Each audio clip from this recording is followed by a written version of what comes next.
My name is Marlan Roberts. I am the Executive Director at the New York Life Saving Center with Best Friends Animal Society.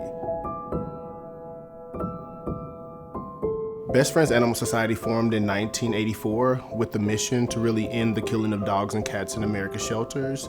We really pioneered the way, and really the mission of Best Friends Animal Society is to take this country no kill. We want to bring about a time when there's no dogs or cats killed in America's shelters simply because they don't have a home.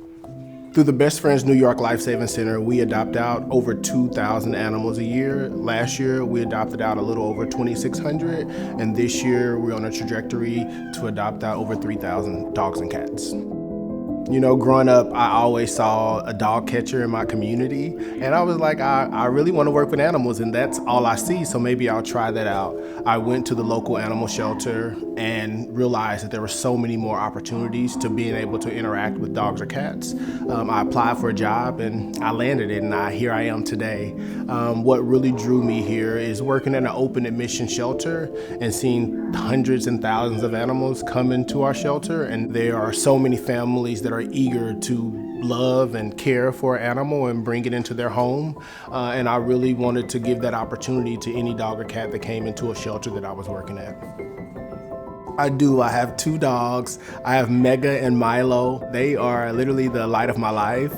They are both rescues, and Milo, for example, is a perfect example of why I do what I do. He was a little bit feisty, very hard to handle, and he was on his way to be euthanized or to be killed. And I decided to take a chance on him, and we are still together today, and I really think he took a chance on me. I think navigating life in general is pure artistry, like being able to have a work-life balance, to be able to commit and be able to work with your team, in addition to then go home and you have a family to care for, and being able to juggle and balance and be able to really acclimate to that environment that you're in. I think it's important to understand that when you adopt or you foster, you're really saving two lives. You're taking the animal either to be in your home long-term as your new companion, and or temporarily, which is freeing up a space inside of a shelter or a rescue organization for them to save another life.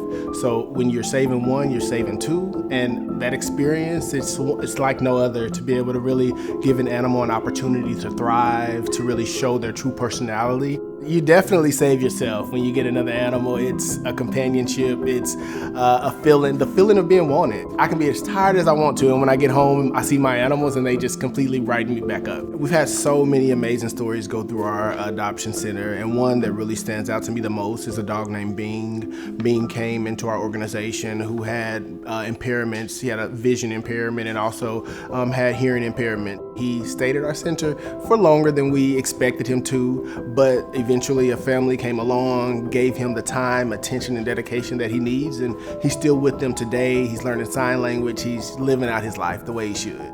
The work that you're doing at Dance for Paws is bringing awareness to all of the shelters in our communities and organizations that are working to save dogs and cats. You are bringing the call to action to make people know that you can go out and adopt and save a life. You can go foster and you can donate. It takes a community, and bringing this awareness is what really brings communities together to have conversations and to learn from each other so that we can have a healthy, happy community with dogs and cats living within it. The New York Life Saving Center is such an amazing vibe. We have such an amazing team that's always eager to communicate with the public, to let them know about dogs and cats that are within our care. And it's always so much foot traffic. It's such an experience. We usually have music playing. We have people ready to greet and really support you in making the perfect match for your home. And it's really a great experience. So we hope that anyone who's looking to adopt a dog or cat, that they choose the adoption route and or temporarily foster or volunteer route. Just get engaged with your local community, help save a life.